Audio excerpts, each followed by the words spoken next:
Hey there, everyone, and welcome to another episode of 50 Shades in Grey, where I am joined by the beautiful Janey. Hello, darling. Hi, Elliot. How are you? I'm not too bad. I'm not too bad. So, you're actually at home, which is unusual for you guys. Steady. Yeah. Yes, I am. I am well and truly at home in sunny West Sussex. Yes, not abroad at the moment. No. I know everyone thinks we always are, but we're not, honestly. Well, you are away quite. You're away, but good luck to you. Yeah, I've been away more in the past year than I have in my whole of my life. So yeah. Oh, Yeah. that's great. Well, I know, like since the show, that your life has changed quite a lot. But what I wanted to focus on today was just talking about your life before the show, because obviously people have seen and watched that. But like you said before we came on, like we all actually had lives before the show. So, Yes. so what was you doing Yeah. before the show? Yeah, we do. Tell everyone what you're doing. Well, obviously I was single. So yeah, single mum to William, who is just about to turn 21. It's been myself and him for a long time. And probably a lot of single parents, it's a bit of a juggling act. So I have always been a singer, and I decided that it would be a good idea to throw myself more into singing. One of the main reasons would be so I could sing at weekends and be with William in the week, because in my head I could earn more doing that. And then that would like balance it out, and I could do the school run and things like that. But then, as life goes, sometimes that's not enough and what have you. So you've got mum here and then singing on this one. I thought, oh, no, I need to do more. I've always been a massive fan of upcycling furniture. Used to dabble a bit in antiques and things. Started doing it at home, and then it literally just took off. And I've had my own upcycling business for about 10, 12 years, maybe. Yeah, so that's what I did before this. I've also had other jobs as well, but predominantly it was singing and upcycling, which I absolutely love because both are very creative. I'm my own boss, and it meant that if I needed to be at a school play or all of these things, I just work extra hard, meaning that I could get the Friday off or whatever. So yeah, that's basically what I did, and I still do a bit of both now. So with the singing, was that like the sort of the pub club circuit around you, or did that go beyond that? Yeah, it was. Okay, I'll go right back. So when I was about 15, I joined a band and I did backing vocals, and I was in the pub singing. Well, I don't think many people knew I was. So I did backing vocals then, and then I got asked to do more lead stuff, and this is just like pub bands. And then I thought I'm going to enter a karaoke. And my mum and dad didn't really know that I could sing that well. I was quite shy, believe it or not. And then I entered a karaoke competition locally, and I actually won it, and I won a holiday to the Algarve, which was Wow. amazing.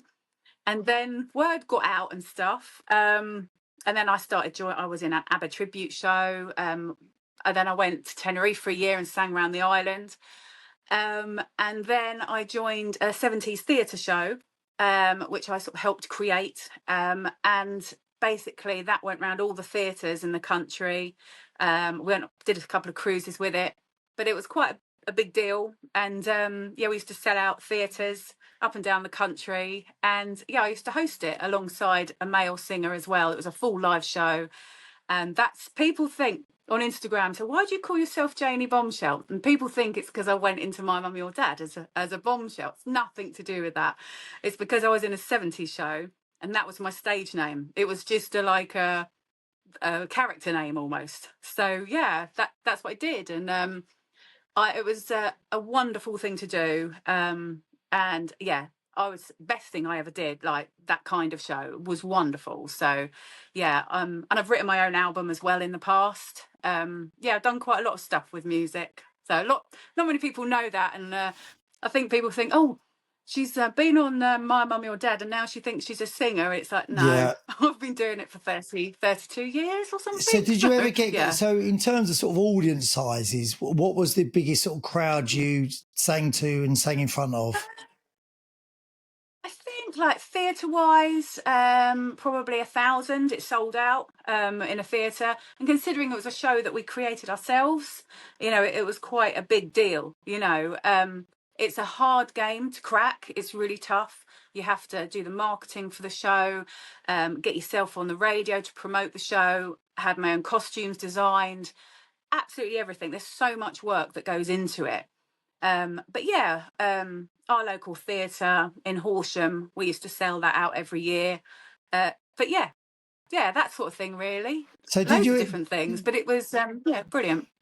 Was you ever close to sort of going to the next step of sort of singing into bigger things? Like sort of, so for instance, like guys that play football say, "Oh, I had a trial for Arsenal once, but it didn't work out." Was there anything sort of like that? I cracked it. Yeah. I think theatre-wise, when you sell out a theatre, off your own doing, is a big, big deal. But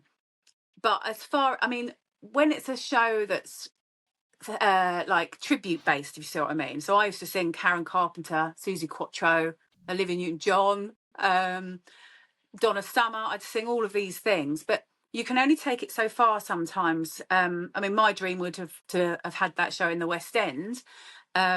But I think there's a problem with like PRS and copyright, because there's so many different artists involved in the 70s. But I was, really ambitious with it. And I thought, we just had such good feedback. Everyone loved it. So it never went to like anything like that. But as far as the circuit was concerned, it was definitely a good show. Because that was probably quite an original concept at the time as well, because there seems to be so many tribute bands around now, and I don't think sort of then there was so many, was there? No. As far as the 70s go, probably not, no. I think it was the only one of its kind at the time. There was a few disco ones like in the 80s and 90s, but they were more corporate shows, Yeah. And there was more money around then. So the corporate market was always really big. But for me and the other guys in the band, it was about people paying to come and see a show. They've chosen to be there. They sit down and they watch it. You're just not in the background in some, corporate event where no one really cares, So it was a very personal thing. We put a lot of blood, sweat and tears into it. But yeah, I'd like to do something like it again. But yeah, we shall see. So how about now? Have you started singing again now? Because I guess, did that sort of tail off once you had William, or was you sort of could only do it at the weekends as well? No, I sang all the way through, basically. William used to come to the shows and watch. I'd say I did it, I think the most was probably from when he was around, like, I don't know, 8 to 15, that sort of age. Yeah. That's when it was going for it. But yeah, no, it was just, I've taken a step back in the past year. Obviously, I've met Roger. Things have changed slightly in that way. But it's very important to me to not lose that part of myself. Not singing has nothing to do with meeting Roger. It was purely, I lost quite a lot of confidence. And I just needed to step away from it for a while. I think you can get exhausted as well from doing something like that, and you need a bit of a change. So, I think my confidence got knocked. Being menopausal, Elliot, we talk about that a lot as women. Was that before the show, before going into the show? Because you came, Yeah, I'd come away from it before the show, yeah. I knew, obviously, I know a lot of people didn't see that, but like me and you had a date, which I loved when you came in. It's ridiculous. It was the most painful date I've ever had. But for me, it was really nice because I knew that you was really, really nervous. I'd obviously already made a connection with Sharon. So it was probably a really safe bet just to sort of get to laugh. Just to laugh and get to know someone. So what happened is me and Janey went for a massage, which was, it was ridiculous, wasn't it? Because they were trying to get these girls to get their thumbs in and really hurt us to get a reaction. We're trying to have a conversation whilst being face down. And then, but the girl just kept plugging her business, didn't she? And we couldn't get a word in. Yeah, that's exactly right. I mean, yeah, it was very amusing, but yeah. No, it was good fun. But you're right. Yeah, these girls were just oh, and this is my business. So, I mean, I knew you was very nervous going into there, but you still came across as a confident woman. So, Confident. no, Yeah, I think you did. And I think anyone that goes on a show like that, you've got to have a degree of self confidence anyway. Um, but yeah, so yeah. when did that happen? Before you went in, you felt like you lost your confidence to perform, or Yeah, I came away from it. The show, other people in the band at the time were starting to do different things and what have you. I think we'd sort of come to the end of the road as far as that show. We'd sort of done it for a long time. It might have been time for a refresh, whatever. But yeah, I came away from it quite a bit before I went into the show. I was still singing in other things. I was doing some corporate singing, and some singing in an original rock band. I think I played at Planet Rock Festival. I was doing oh, that just before I came in. Some really good stuff. But like I say, you don't have anything to prove. It's like you love it, and it was the time to step away. I think I was hit quite hard with all these menopause symptoms, losing my nerve. And I thought, I just need to be around some people. I need a bit of normality back in my life. I was always self-employed. And I thought, I just need to step back for a bit here and reevaluate everything. And then, would you Adam and Eve it, end up on a reality show and get a boyfriend? Oh, yeah. so obviously everyone knows the story of yourself from Roger, which was a great story. And I was talking about it last week actually on another podcast with a couple of the guys, and I think what they'll find very difficult on this show is to recreate, because you were like a perfect storm for each other. I think I felt that Yeah. you were both sort of in a situation where you were both not ready to meet people, but ready to meet the right person that fitted in with your life. So Yeah. how has that gone? Yeah. Like, because now you say Yeah. you're doing your upcycling, you're doing your singing, but you've now got to fit that around a relationship, and that must be new for you Yeah. because you were single before going in. Yeah. So how Yeah, exactly. Yeah, I mean, I say to Roger, I'm still going to do this and I'm still going to do that and what have you. I have to, our situations and backgrounds are very different, so, but we're quite a team in that respect. And I'm going to be doing a little bit of upcycling for some old customers this week, just like on a commission basis. And Roger says to me, well, can I be your apprentice? He's trying to get in on that. um so yeah, but joking aside, I do upcycle at home, and he's been helping me do things, and he's really good. Like, he loves it. He absolutely loves it. So it's nice. So that's nice that he's involved in that. And if I say to him, or he says, oh, if you get a gig or something, he says, I'll be your roadie. he's going to But start yeah, singing, that, don't you? he has started a bit now and again, and I think, what's going on here? Yeah, I think he's angling for a duet. But I've noticed he's been singing a lot more, which is lovely. But yeah, I think Roger's such a happy camper. He's easygoing. He's enjoying his life. He's doing exactly what he wants to do. And yeah, he is so, he's just so easygoing with things.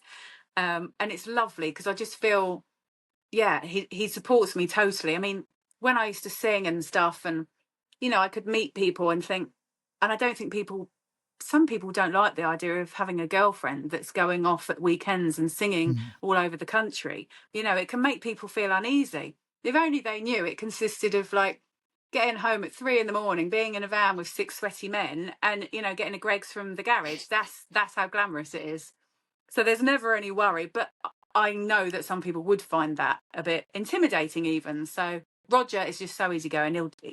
So He's no bother in that. And yeah. so I've had a lot of conversations with people who sort of have watched the podcast, and a lot of it is around sort of being single and being in relationships. And obviously, when you're single, I think you can get very set in your ways, and you become comfortable and happy being single. I think a lot of women and a lot of guys out there are extremely happy being Mm, single, and someone else coming mm, in can upset that, not upset that balance, but it changes the balance, obviously. So how have you mm, two mm. negotiated that? I think I think it goes. It's purely, without sounding cliche, I think it's down to your personalities and getting that right match. You know, because if I don't know if Roger's like, well, I want to do this and I want to do that, and and we were both like fighting in different directions, it just wouldn't Yeah. work. So you have to bend quite a lot, but you have to want to bend, and that's the difference. So I'm going to be going up to his for a week next week, because he hits the big 6-0. So Wow. yeah, Roger's 60 soon. So I'm going to be going up there for a week, and as a self-employed person, you just have to factor it in. It's just the way it is. So some people say, well, I'm not going to come, because I've got to do this. But you think, well, of course you're going to go. It's a 60th. So you have to want, I think, to make it really work. Deep down, I think that is exactly what it is. You have to really want it. Yeah, I think I've experienced that before. I think I've sometimes, I know myself, probably had a reluctance to change, and I think other people find that as well. So Yeah, totally.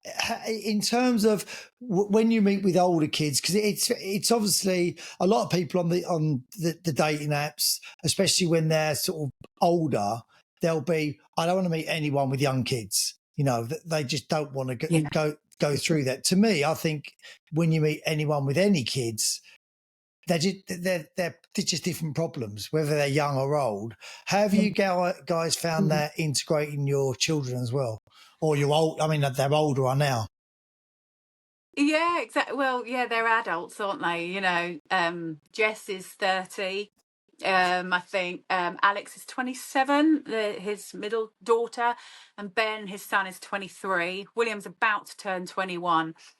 So they're very much at that different stage. I think it's just about working with everyone and explaining things and just getting everyone to come together. And yeah, I don't know. I think it's a lot easier with older ones. I think with younger ones, it could be a lot more difficult, couldn't it? Yeah, I think I've always found it's not probably, but you just need a different understanding, because you know that people are going to cancel on you last minute and they can't avoid that. And I think some people find that they'll find it frustrating after a while, but they're the sort of things that happen Mm. in relationships.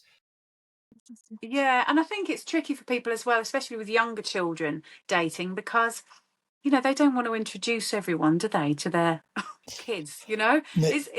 It's quite a balancing act, isn't it? It's hard. Yeah. I mean, did you do much online dating before, like before sort of in the Yeah, COVID time? What was your sort of view on that?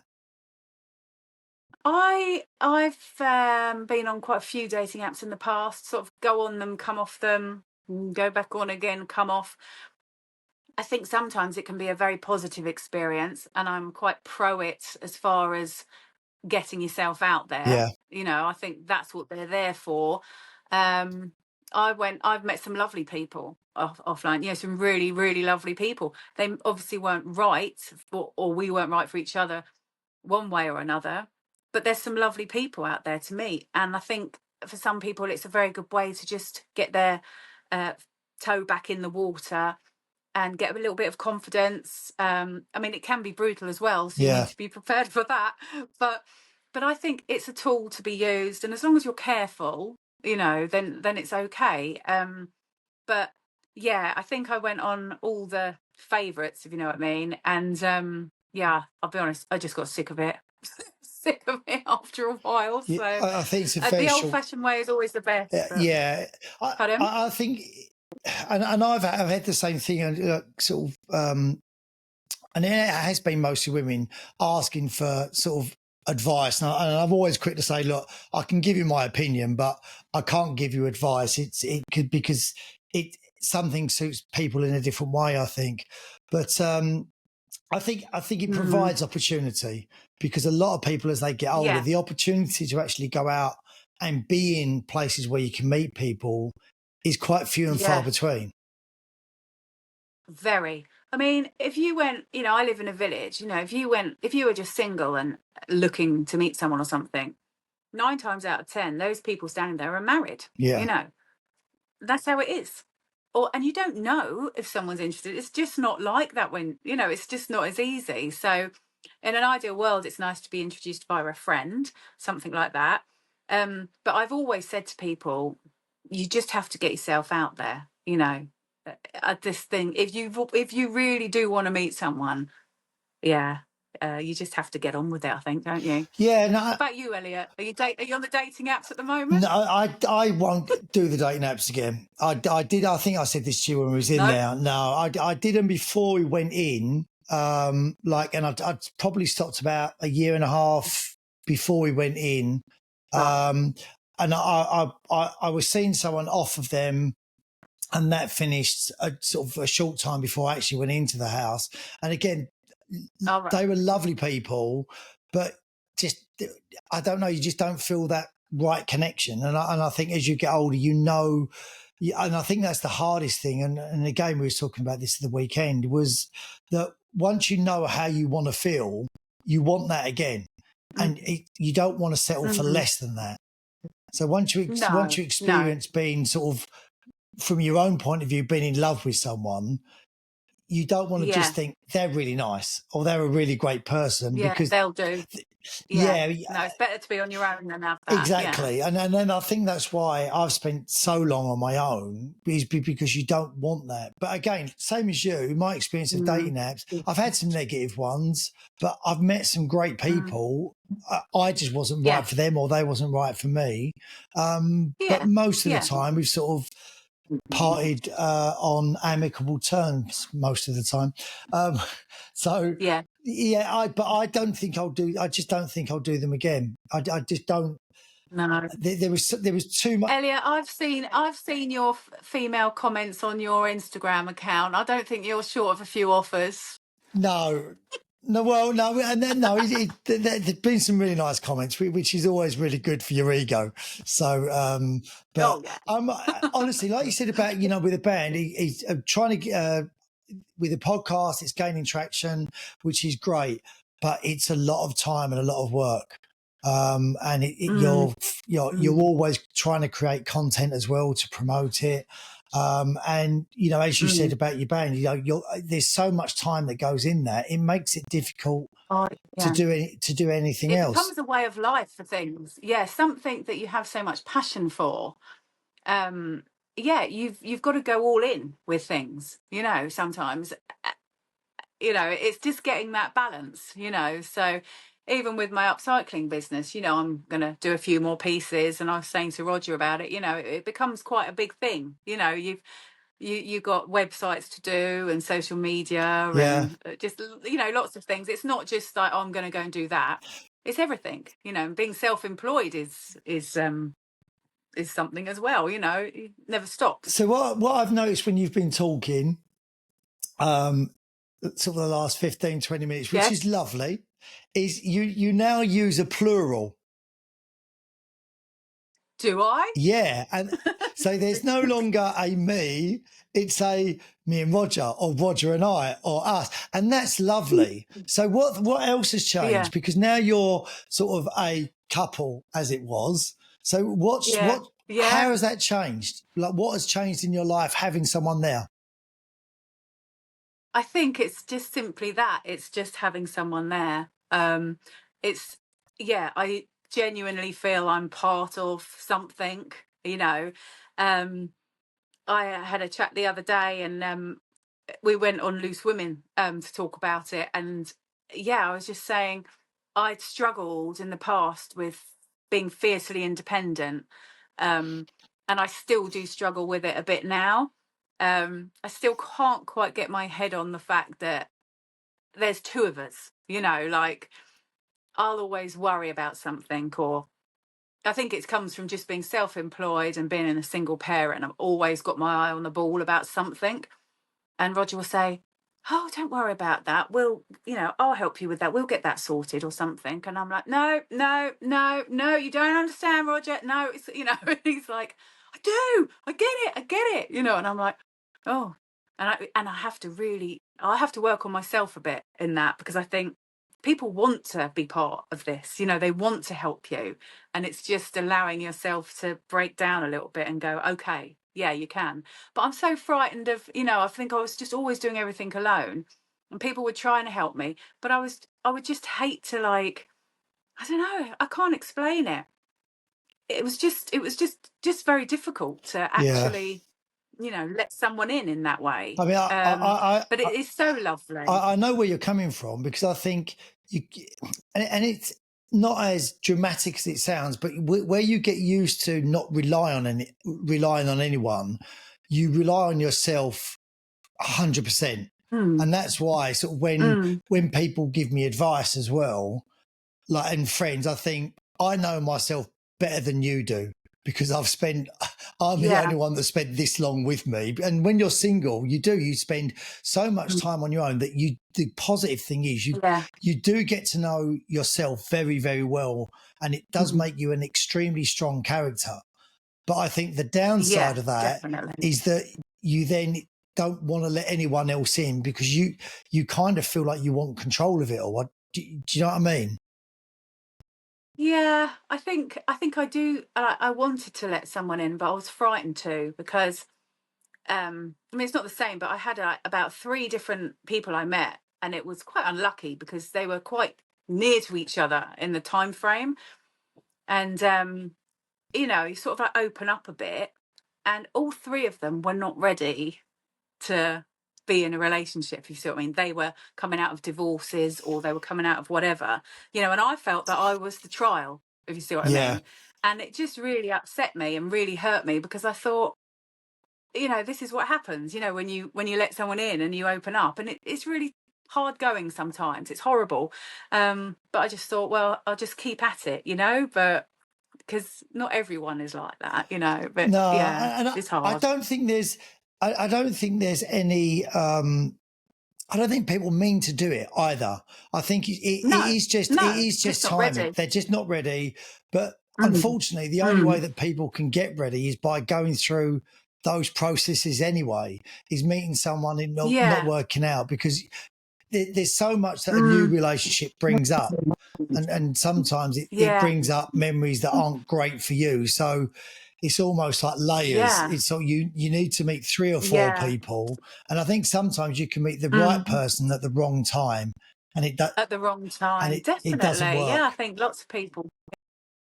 No, no, definitely not. I think, and I think also, in our age group, people you meet, we've got either grown up children or younger children. We've all had a life and what have you, and so when you do meet someone, it's taking everything into account.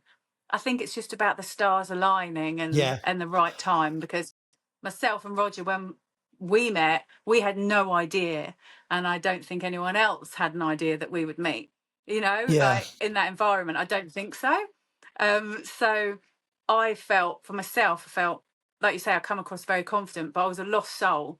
And I thought, this is just a bit really bad, anxiety, didn't sleep, all this stuff.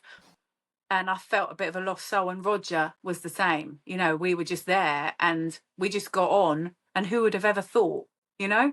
It's just mad. yeah, and that's what I said. I So, think you two were a little bit like a perfect storm, and you both needed mm, something, and what one person needed, the other person had, which was yeah, yeah. which is really, Yeah, and it's the personalities, isn't it? Yeah, yeah. he makes me laugh, and I think I'm quite a pleaser, like I said on the And telly. he needs looking So I'm after. okay. Oh, he does.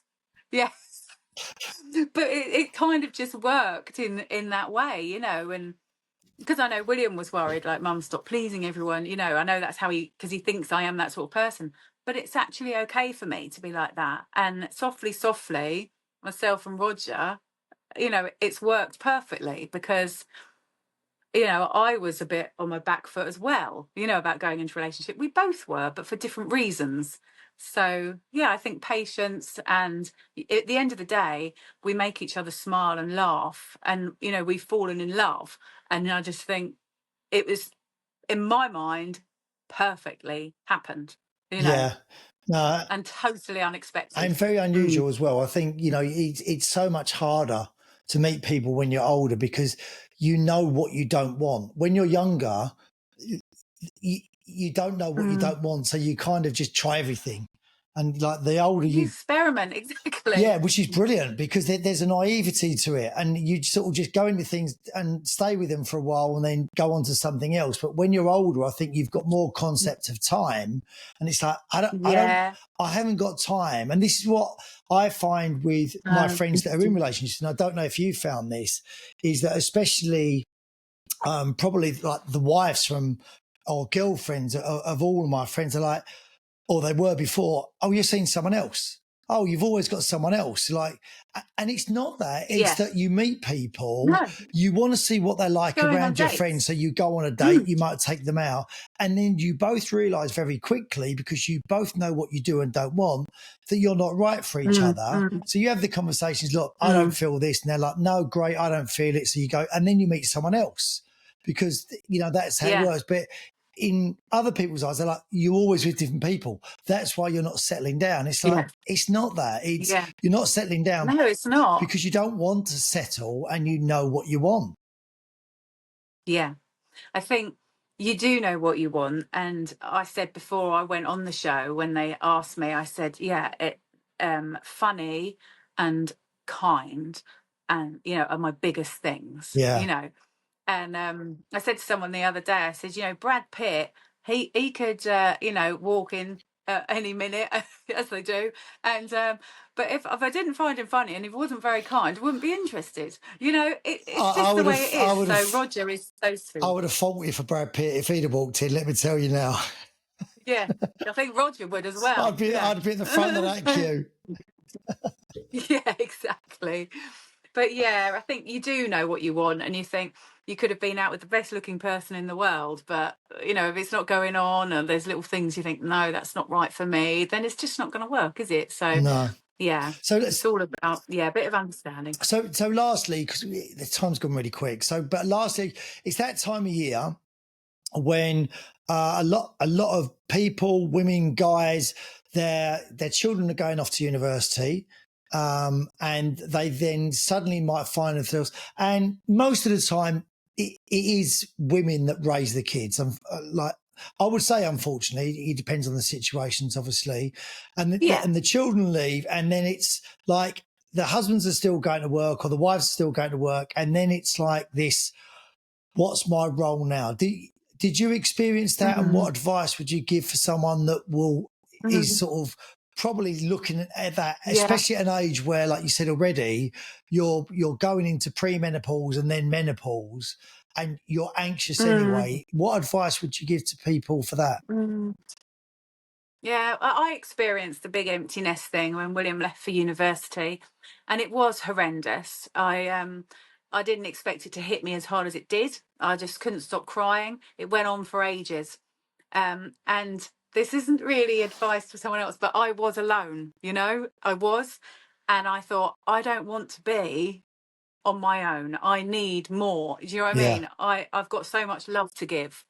And I was ready. And I think it can take a wake up call like that for myself. And I just thought, no, I've got so much to give. And life's short, so that's, yeah, ended up on that show. But I think your friends are exceptionally important. I think you have to get yourself out. The worst thing you can do is sit and, alone and overthink, because I used to be a shocker for overthinking. But yeah, it's just little reminders, just to have a lot of self-care. And, if they have left home, you can put yourself first sometimes, they've gone to university or whatever. So it could be a time to reinvent yourself and think, I'm going to try this, and it could be a chance for new things to happen. so It doesn't all have to be that. so was it just was it the aspect of just suddenly having time that was empty, or was it actually missing William? It was missing William, but I think I just felt so very alone. Yeah, because he was always in the house. Yeah. There's just always someone there.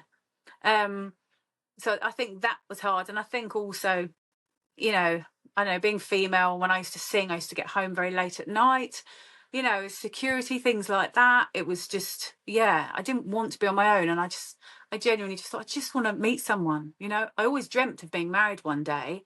Um, you know, I always did. And it just never happened. So, yeah, I think when William left, it was just, yeah, I think it was just, it did leave a big gap, you know. But Elliot, he's back now. And honestly, he can nick off again if he wants for another 3 years. So the food But yeah, bill's gone up and the washing's gone through the roof. it's just yeah. I mean, it's actually quite funny, you know. But yeah, no, he's back, finding his way in the world and what have you. So yeah, but it is wonderful. But I think it's just when they go, you lose that. Yeah, your life just changes. You know, your every day is just suddenly not there. You know, so it's a lot to come to terms with. But yeah, I think, you know, if I could let anyone know, I'd say, you know, you've just got to keep yourself active. Maybe, you know, reinvent yourself a bit. Go and do something new and what have you. Because just because you're middle aged or something, you know, you just don't know, do you? Don't know what's around the corner. Yeah, and I think you're testament to that. You just never know what's going to happen.